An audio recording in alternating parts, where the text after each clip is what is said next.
भला हुआ मेरी माला टूट गई, मैं राम भजन से छूटी। भला हुआ मेरी माला टूट गई, मैं राम भजन से छूटी। मेरे सिर से टली बला, भला हुआ मेरी माला टूट गई, मैं राम भजन से छूटी। मैं राम भजन से छूटी। नमस्कार मेरे भाइयों, मालिक से मैं हमेशा यही अरदास करूंगा कि आपका विवेक इतना बढ़े, इतना बढ़े, इतना बढ़े कि ऐसी कोई चीज ना रहे जो आपकी समझ में ना आए।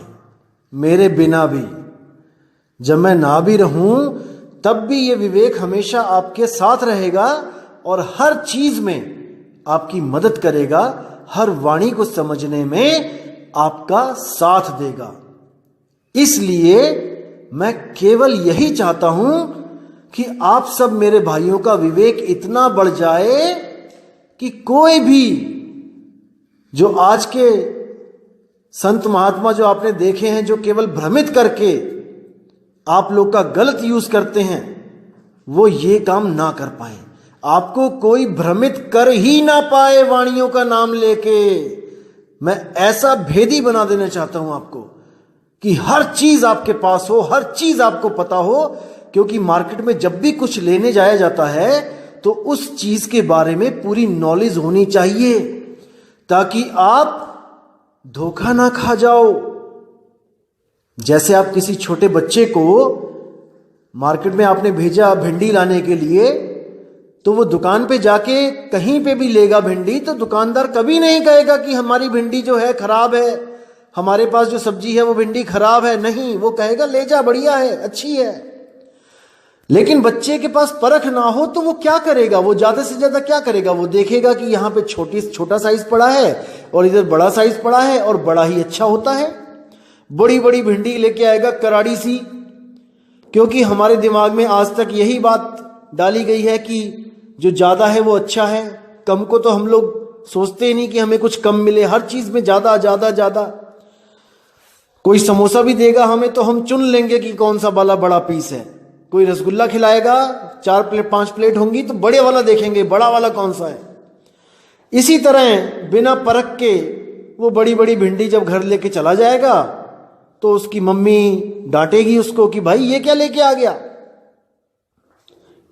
ये तो खराब है, ये तो कटेगी भी नहीं। अरे भाई, भिंडी जब लाते हैं तो मीडियम साइज की या छोटे साइज की लेके आते हैं, तो ये भेद कौन बताएगा? अरे मां ने ही तो बताना था। अगर बिना भेद बताए, उसके बारे में बिना उसकी पहचान बताए अगर मार्केट में भेज दोगे बच्चे को तो वो लुट के ही आएगा ना। इसी तरह मैं केवल ये चाहता हूं कि आपको हर चीज का भेद पता होना चाहिए। क्योंकि संत मत की मार्केट भी बहुत बहुत ज्यादा टिपिकल है भाई। इतना आसान मत समझ लेना इसको कि जैसे कहते हैं अरे कहीं भी जुड़ जाओ, अरे कोई भी नाम ले लो, अरे कोई भी गुरु धारण कर लो, होना चाहिए बस गुरु। अरे नहीं भाई, केवल और केवल सतगुरु होना चाहिए, और जिसके पास सतनाम हो वो गुरु धारण करो। सतगुरु सोई सतनाम बतावे, और बाकी गुरु कोई काम ना आवे। और जो लोग ये सोच के बैठे हैं कि सतनाम कोई मंत्र है, ओम सोहम मंत्र को सतनाम बना के बैठे हैं, वो अभी बहुत बड़े भ्रम में है। और उनका भ्रम परमात्मा करे जल्दी इस भ्रम से बाहर निकले और सत्य से रूबरू हों। अरे भाई, ओम काल का नाम है, सोहम परमात्मा का नाम है नहीं, तो फिर वो सतनाम कैसे हुआ? सतपुरुष का ही तो सतनाम है। अरे सत श्री अकाल का नाम ही सतनाम है, इसको समझो। तो मेरे भाई आज बात करेंगे कबीर साहब की एक बहुत ही प्यारी वाणी है, उस वाणी पे खुलासा करेंगे वाणी का, और जो आज तक आपको भ्रमित किया गया है उस वाणी के नाम पे, आज उसको बिल्कुल सही कर देंगे। एक एक चीज क्लियर हो जाएगी कि वाणी कहती क्या है। तो पहले वाणी का नाम जानेंगे क्या है। वाणी है साधो ये मुर्दों का गांव। कबीर साहब की बहुत प्यारी वाणी है। तो क्या कहती है वाणी? साधो ये मुर्दों का गांव। कबीर साहब कह रहे हैं कि जिस गांव में हम लोग रह रहे हैं, हम लोग वो नहीं, जहां पे हम लोग रह रहे हैं, ये 3 लोग का जो गांव है ये मुर्दों का गांव है। यानी कि यहां पर लाशें रह रही हैं। जहां पे भी आप नजर मारोगे आपको एक जिंदा लाश दिखाई देगी।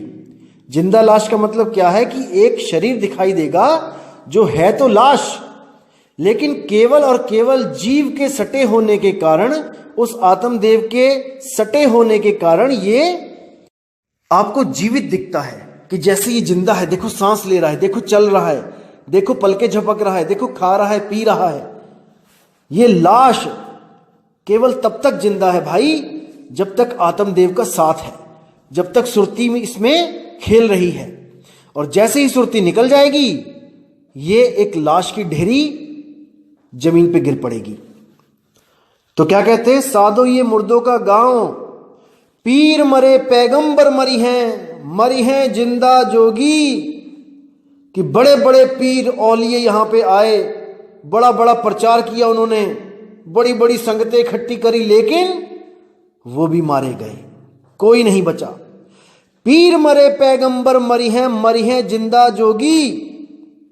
ऐसे ऐसे जोगी, भोले शंकर जैसे,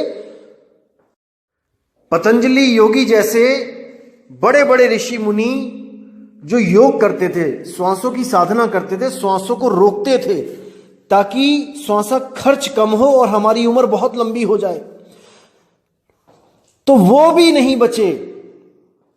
वो भी सब इस दुनिया को छोड़ के अपने अपने धाम को चले गए। फिर कहते हैं राजा मरी हैं, प्रजा मरी हैं वैद और रोगी। क्या राजा, क्या प्रजा, क्या डॉक्टर, क्या मरीज, सब के सब मरेंगे, सब मरेंगे, क्योंकि ये साधो ये मुर्दों का गांव, ये गांव ही मुर्दों का है भाई।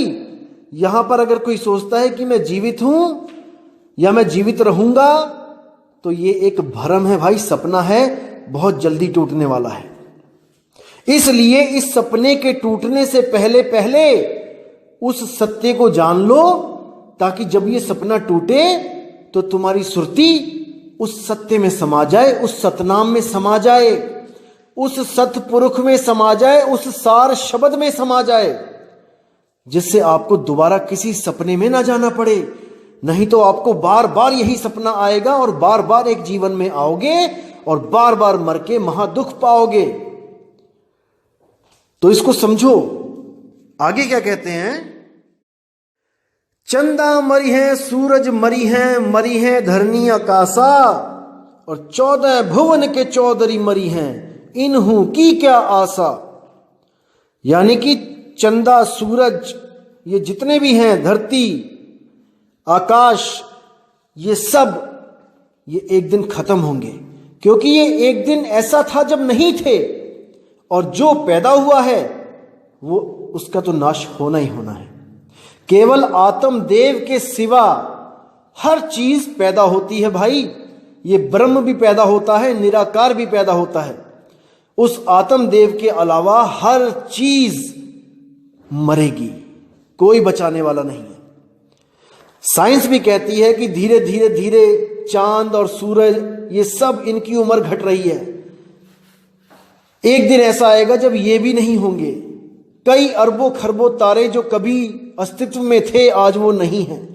कई ऐसे डायनासोर, ऐसे प्राणी जो यहां पे धरती पे थे आज वो नहीं हैं। धीरे धीरे धीरे हर चीज बदल जाती है, हर चीज खत्म होती है, सिवाय आत्मदेव के। वो अजन्मा है, वो शाश्वत है, उसकी खोज करनी है। फिर कहते 14 भुवन के चौधरी मरी हैं, इन्हू की क्या आशा। 14 भुवन के चौधरी कौन? 7 स्वर्ग और 7 नरक।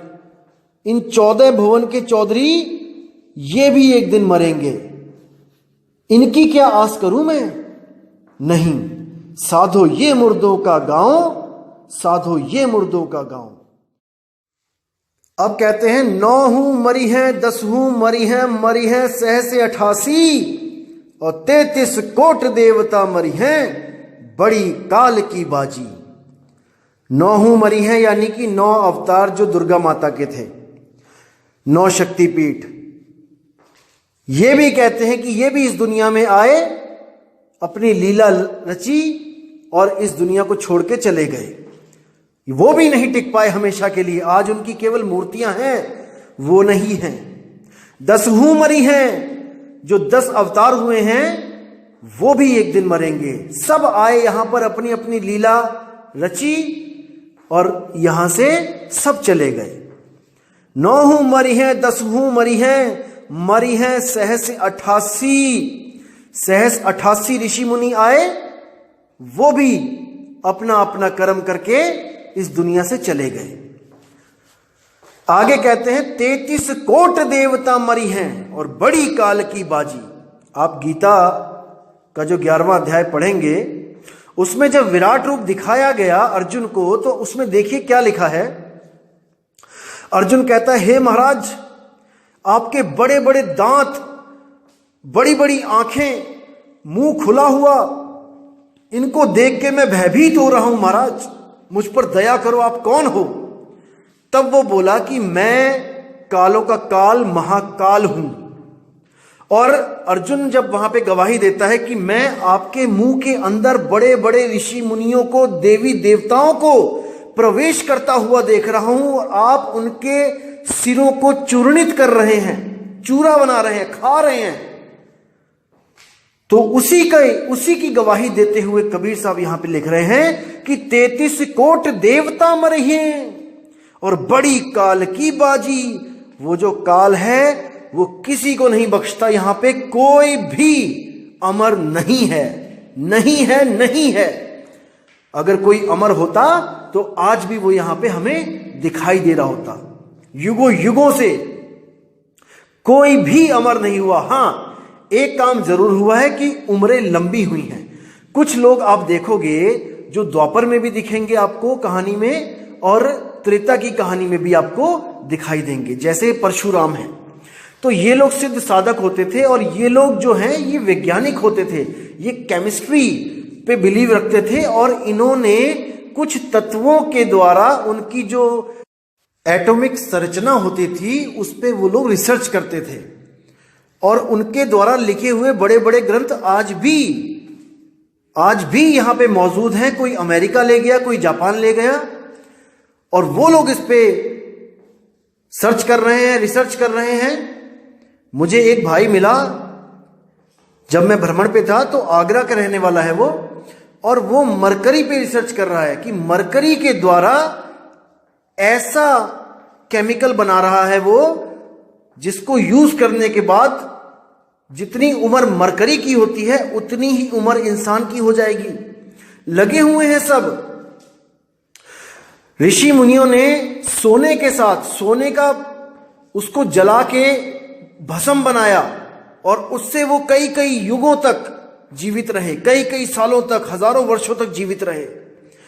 तो ये सब केमिस्ट्री है भाई। ये शरीर भी तत्व है, केमिकल से बना है, और वो भी तत्व है, केमिस्ट्री से रिलेटेड है। तो वैज्ञानिक तौर पे वो लोग कई कई हजार साल रहे, लेकिन अमर यहां पे कोई नहीं हुआ, कोई नहीं हुआ। लेकिन आत्मा सबकी अमर है। एक चूहे की, बिल्ली की, कॉकरोच की भी अमर है भाई। उसको कोई नहीं मार सकता, उस जीव को कोई नहीं मार सकता। वो हमेशा के लिए जीवित है। बस भ्रम है उसको कि हाय मैं मर गया, बस भ्रमता फिर रहा है।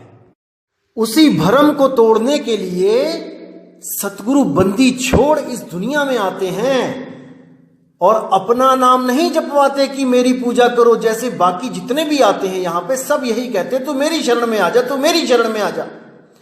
कृष्ण जी भी अर्जुन को जब ज्ञान देने लगे तो 3रे अध्याय में उन्होंने बोला कि हे अर्जुन, जो आत्मा में स्थिर हो जाता है, जो आत्मा में आनंद लेता है, उसके लिए कोई कर्तव्य नहीं है, कोई पूजा पाठ व्रत नेम, कोई यज्ञ तप कुछ नहीं है।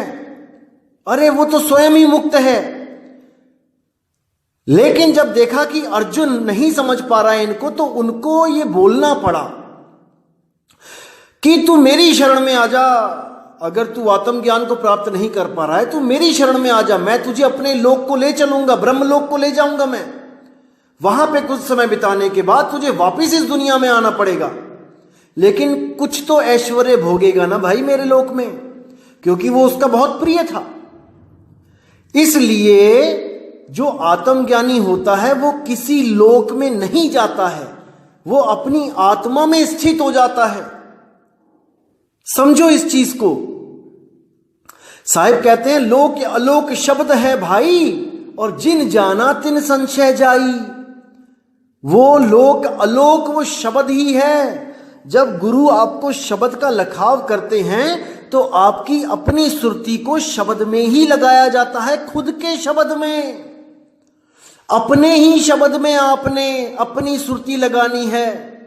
आपा खोए आपको चीन है, तब पावे पद निर्वाणा। समझो इस बातों को। किसी की पूजा नहीं करनी है भाई, किसी की नहीं पूजनी है। अरे जो आत्मा आपके पास है वही आत्मा उसके पास है जिसकी आप पूजा कर रहे हो। या तो कम और ज्यादा है, फिर बताओ। जैसे आप भगवान राम की पूजा करते हो तो उनके पास भी तीन चीजें हैं। उनके पास क्या है? एक तन है, एक मन है और एक उनकी आत्मा है। यही तीन राम हैं, तीन राम व्यवहार है। तन मन आत्मा सबके पास है। क्या राम जी, क्या हनुमान जी, क्या शंकर जी, सबके पास ये तीन चीजें हैं। तन सबके पास है, मन सबके पास है, आत्मा सबके पास है। और आपके पास भी तो ये चीजें हैं भाई। आपके पास भी आपका तन है, आपके पास आपका मन है, आपके पास आपकी आत्मा है। क्या कमी और क्या ज्यादा है? बस कुछ रिद्धियों सिद्धियों की कमी है, रिद्धियां सिद्धियां ऊपर नीचे हैं। लेकिन भाई वो उनके समय में उनके पास थी, वो जा चुके हैं। अब अगर आपको रिद्धियां सिद्धियां चाहिए तो आप भी वो काम करो जो उन्होंने किया। भक्तियां करी उन्होंने, मंत्रों को सिद्ध किया, आप भी करो, आप भी सिद्ध हो जाओगे। लेकिन रिद्धि सिद्धि से मुक्ति थोड़ी नहीं मिलेगी भाई। मुक्ति मिलेगी आत्मज्ञान से, अपनी आत्मा के ज्ञान से। इस बात को दिमाग में डाल लो कि आत्मा सबकी अमर है। मैं डिस्क्रिप्शन में लिंक दूंगा गीता का, उसमें आप देख सकते हैं कि कैसे अर्जुन का भ्रम तोड़ने के लिए भीष्म पितामह को उस युद्ध से पहले ही मार दिया गया। उसको दिखाया गया मार के, काट के, कि देख अर्जुन, आत्मा को कोई नहीं काट सकता, केवल शरीर कट रहा है। शरीर क्या है? कपड़े। आत्मा के कपड़े, जीव आत्मा के कपड़े शरीर है। तो शरीरों को तो मारा जा सकता है, लेकिन आत्मा को नहीं मारा जा सकता है। जैसे हम लोग आज तक कहानी सुनते आए हैं कि राम ने रावण को मारा, कृष्ण ने कंस को मारा। अरे भाई, रावण को कौन मार सकता है? रावण को कोई मार ही नहीं सकता। केवल रावण के कपड़े, जो उसका शरीर है, उसको मारा जा सकता है। रावण को थोड़ी नहीं मारा जा सकता। रावण की आत्मा भी अमर है, जैसे हमारी अमर है, जैसे कृष्ण जी की अमर है, जैसे शंकर जी की अमर है, जैसे हनुमान जी की अमर है। राम ने केवल उस आत्मदेव के कपड़ों में तीर मारे, उसके कपड़े फाड़े केवल। समझो इस बात को। और राम ने उसके कपड़े फाड़े और राम जी की जय जयकार हुई। बिल्कुल उसी तरह अगर आज हमारे फौजी भाई आतंकवादियों के कपड़े फाड़ के लेके आके दिखाएं सरकार को कि देखो, हम भी आतंकवादियों को मार के आए हैं, ये है उनकी ये लाशें, तो उनको मेडल नहीं मिलेगा भाई, क्योंकि वो तो कपड़े हैं। आतंकवादी कहां है? उसको कौन मारा? आतंकवादी को तो मारा नहीं, और कपड़े लाके मेडल मांगते हो, नहीं मिलेगा। इसी तरह राम जी ने केवल उस आत्मदेव जो रावण की आत्मा थी उसके कपड़े फाड़े हैं तीर मार मार के। उस आत्मा को कोई नहीं मार सकता, इसको समझ जाओ अच्छी तरह। वही आत्मा एक शरीर छोड़ के दूसरा शरीर धारण कर लेती है। वही रावण का शरीर छोड़ के आत्मा दोबारा कंस के शरीर में चली गई। क्योंकि आपको पता होगा कि ये जो द्वारपाल थे विष्णु जी के, जिनको ये श्राप मिला था सनक सनंदन ऋषियों के द्वारा, जो अपनी ड्यूटी बखूबी निभा रहे थे द्वारपाल खड़े दो, और सनक सनंदन जब स्वर्ग में मिलने गए विष्णु जी से तो उन्होंने उनको रोक लिया कि आप नहीं जा सकते, विष्णु जी की आज्ञा है कि कोई नहीं आ सकता बिना पूछे। तो उन्होंने वहीं पे खड़े खड़े श्राप दे दिया कि जाओ आप लोग मृत्यु लोक में जन्म लो। अब जब श्राप दे दिया तो बड़ी उनको हैरानी हुई कि बताओ, हम तो इतनी ईमानदारी से अपना फर्ज निभा रहे थे, हम किसी को भी बिना आज्ञा के अंदर नहीं भेज रहे थे, क्योंकि विष्णु जी की आज्ञा है कि बिना हमारी आज्ञा के कोई अंदर ना आ पाए। तो अगर हम इनको ना रोकते तो विष्णु जी हमें नाराज होते, हमारे विष्णु जी, और हमने इनको रोका, अपना फर्ज निभाया, तो अब ये हमें श्राप दे रहे हैं। देखो कितनी बड़ी दुविधा है। स्वर्ग में भी कहां चैन है। आप सोच रहे हो कि स्वर्ग चला जाऊं, अरे स्वर्ग में आपको द्वारपाल बना दिया जाए और बिना किसी कसूर के अपनी ड्यूटी सही से निभाने के विपरीत उसके फल रूप में आपको श्राप मिल जाए, तो क्या करना है ऐसे स्वर्ग का। हमने क्या करेंगे ऐसे स्वर्ग का भाई, जहां खड़े खड़े ही हमें धक्का दे दिया जाए कि जाओ जमीन पे जाओ और वहां पे राक्षस बन जाओ। बताओ, सोचिए।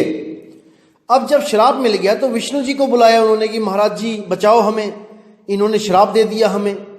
तो विष्णु जी भी श्राप काट नहीं रहे हैं, उनको ऑप्शंस दे रहे हैं कि भाई दो ऑप्शन देता हूं, या तो 14 जन्म मेरे परम भगत बन के इस संसार में जन्म लो और समय बिताओ, या फिर जल्दी वापस आना है तो केवल 3 जन्म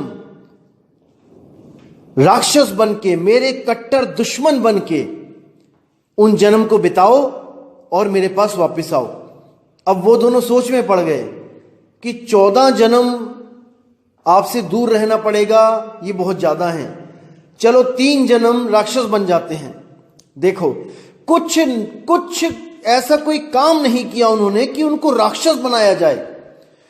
उन्हीं दोनों को बेचारों को जो स्वर्ग में पहरा दे रहे थे, आज हम रोज हर साल जलाते हैं उसको रावण बोल के। देखो, और क्या पाप किया उन्होंने जो वहां से राक्षस बना के भेज दिया गया। कोई विचार नहीं कर रहा है, सब लगे हुए हैं बस एक दूसरे के पीछे। जो हमारे पुरख करते आए, हमारे दादा परदादा करते आए, वही हम करते आ रहे हैं। अरे उनका कसूर तो बता दो, ड्यूटी निभाना क्या कसूर है। आप ही अगर किसी अपनी आप कंपनी या अपने घर में अगर पहरेदार रखते हो और वो किसी भी ऐरे गैरे को अंदर भेज देता है बिना पूछे, तो आप नाराज होगे कि नहीं होगे। जब आप एक इंसान होके नाराज होगे तो वो तो भगवान विष्णु है भाई, उसकी सिक्योरिटी देखो कितनी होगी टाइट। यहां पे एक छोटा सा मंत्री होता है, उसकी सिक्योरिटी इतनी टाइट होती है कि बिना आई कार्ड के, बिना पास के अंदर नहीं जा सकता कोई। तो वो तो भगवान विष्णु का घर है भाई। वहां पे अगर सनक सनंदन को रोक लिया तो क्या गुनाह कर दिया। लेकिन नहीं, श्राप देना है और भेज दिए यहां पे मृत्यु लोक में राक्षस बना के। आज तक जला रहे हैं उन बेचारों को। क्या मिल गया उनको स्वर्ग में जाके। तो भाई इसीलिए कहते हैं, कबीर साहब इसीलिए बोलते हैं कि स्वर्ग नरक ये दोनों बेड़ी, और एक लोहे एक कंचन केरी, पुण्य करोगे स्वर्ग में चले जाओगे, पाप करोगे नरक में चले जाओगे। दोनों जगह धक्के हैं, कहीं भी चैन नहीं मिलने वाला। केवल और केवल चैन कहां है, अपनी आत्मा में स्थित हो जाओ। अगर अपनी आत्मा में स्थित हो गए फिर किसी में इतनी ताकत नहीं जो आपको भटका सके, आपको दोबारा गर्भ में डाल सके। नहीं डाल सकता, नहीं डाल सकता कोई भी। तो अगर आपको कोई मारता भी है तो आपके केवल वो कपड़ों को फाड़ सकता है, कपड़ों को काट सकता है, आपको नहीं काट सकता। जैसे यही दो द्वारपाल जब दो भाई बन के आए, हिरण्याकश्यप और हिरण्याक्ष, तो वराह अवतार लेके विष्णु जी ने क्या किया, इनके कपड़े फाड़े। कपड़े यानी शरीर, शरीरों को फाड़ दिया, खत्म कर दिए शरीर। आत्मा को नहीं मार पाए, क्योंकि आत्मा को मारने की ताकत किसी में नहीं है, किसी में नहीं है। तो जब इनके कपड़े फाड़े तो कपड़े तो गिर गए जमीन पे। अब वही दोनों आत्माएं अलग शरीर धारण करके, वही जीवात्माएं दूसरे शरीर में प्रवेश कर गईं। अब वही कौन बने, रावण और कुंभकर्ण। और तब राम जी फिर आए, विष्णु जी अवतार लेके आए राम का, और अपने ही द्वारपालों को, अपने ही उन वर्कर्स को दोबारा मारा। फिर उनके कपड़े फाड़े और उनकी आत्मा फिर किसी और शरीर में प्रवेश कर गई। वो कौन सा शरीर आगे, कंस और शिशुपाल का। युग चेंज हुआ, वही आगे कंस और शिशुपाल बन के आ गए। और फिर कृष्ण अवतार लेके उन्होंने फिर उनके कपड़े फाड़ दिए। अब वो दोनों आत्माएं वापस अपने स्वर्ग में पहुंच गईं। अभी कोई गारंटी नहीं है कि वो वहां पे कितने वर्ष रहेंगी, कितने युग रहेंगी। उनको दोबारा भेज दिया जाएगा रावण बना के। क्या कर लेंगे वो, गुलाम हो गए हैं, गुलाम। दोस्तों, गुलाम नहीं है हम सोहम सत्य कबीर हैं। समझो इस चीज को, हम सोहम हैं। लेकिन इस मन ने, इस ब्रह्म ने हमें भ्रमित करके गुलाम बना रखा है, गुलाम बना रखा है। अगर अभी नहीं जागोगे तो कभी नहीं जागोगे मेरे भाई। इसीलिए साहिब कहते हैं कि अपने आप को जान ले कि तू कौन है। और जब तूने अपने आप को जान लिया तो तुझे भ्रमित करने वाला कोई पैदा नहीं हो सकता, नहीं हो सकता। तो इसलिए मेरे दोस्त, मेरे भाई, आत्मज्ञान में आ जाओ, आ जाओ आत्मज्ञान में। छोड़ दो बाकी सब अक्षरों का ज्ञान, श्वासों का ज्ञान, तत्वों का ज्ञान, सबको छोड़ दो। केवल आत्म ज्ञान में स्थित हो जाओ। वही एक लक्ष्य बनाओ अपना, अपनी सुरती को टिकाने का। और वो हमेशा के लिए मुक्त वहीं पे जाके होगी। तो साहिब आगे क्या कहते हैं, नाम अनाम अनंत रहत है, दूजा तत्व न कोई। और कहे कबीर सुनो भाई साधो, भटक मरो मत कोई। तो साहिब साफ कहते हैं कि नाम अनाम, कि वो जो नाम है जो अनंत रहता है, जिसको सत नाम कहते हैं, जिसको परमात्मा का नाम कहते हैं, जिसको बाबा नानक कहते हैं नाम बिना सब कूड़ पसारा। उस नाम के बिना सब कूड़ है, हर चीज कूड़ है, हर चीज का नाश हो जाएगा। केवल नाम अमर है। इसलिए बोला जाता है राम से बड़ा राम का नाम। राम चले गए लेकिन राम का नाम हमेशा हमेशा रहेगा। इस वाले राम का नाम मत समझ लेना जो ये 52 अक्षर वाला है, ये नहीं वो राम का नाम। ये तो तब खत्म हो जाएगा जब पढ़े लिखे इस दुनिया से चले जाएंगे। अनपढ़ होंगे तो वो तो राम भी नहीं जानते कि राम कैसे लिखा जाता है। ये जो नाम है ये पढ़े लिखों का मतलब का नाम है। ये जो पढ़ गया वो राम राम कर रहा है। जिसने पढ़ लिया किताबों में से राम, उसने निकाल के जपना शुरू कर दिया। जो पढ़ ही नहीं सकता, उसके सामने पूरी रामायण रख दो, उसको बोलो कि राम का नाम ढूंढ के दिखाए कि कहां पे लिखा है, नहीं ढूंढ पाएगा वो। तो भाई ये वो राम का नाम नहीं है जिसके लिए साहिब कहते हैं कि नाम अनाम अखंड रहत है। वो नाम क्या है? वो आत्म तत्व है, वो आत्म तत्व है। तो साहिब कहते हैं नाम अनाम अनंत रहत है, दूजा तत्व न कोई। उस आत्म तत्व के अलावा जितने भी तत्व हैं वो सब खत्म हो जाएंगे, क्योंकि उन्हीं तत्वों से तो शरीर बने हैं मेरे भाई। राम जी का शरीर, हनुमान जी का शरीर, कृष्ण जी का शरीर, मेरा शरीर, तेरा शरीर, सबका शरीर उस 5 तत्व से बने हैं और वो अविनाशी नहीं है। इसको समझना है, वो अविनाशी नहीं है, इसलिए वो पूजा योग्य नहीं है। अविनाशी है आत्मा। आत्म राम की पूजा करो। जब तक ना पूजोगे आत्म, तब तक ना पूजो परमात्म। जब तक उस आत्म राम की पूजा नहीं करोगे, जब तक उस परमात्म राम की पूजा कर ही नहीं सकते, कर ही नहीं सकते, क्योंकि पता ही नहीं चलेगा वो है कैसा।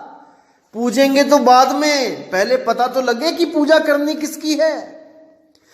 तो आगे कहते हैं कि कहे कबीर सुनो भाई साधो, भटक मरो मत कोई।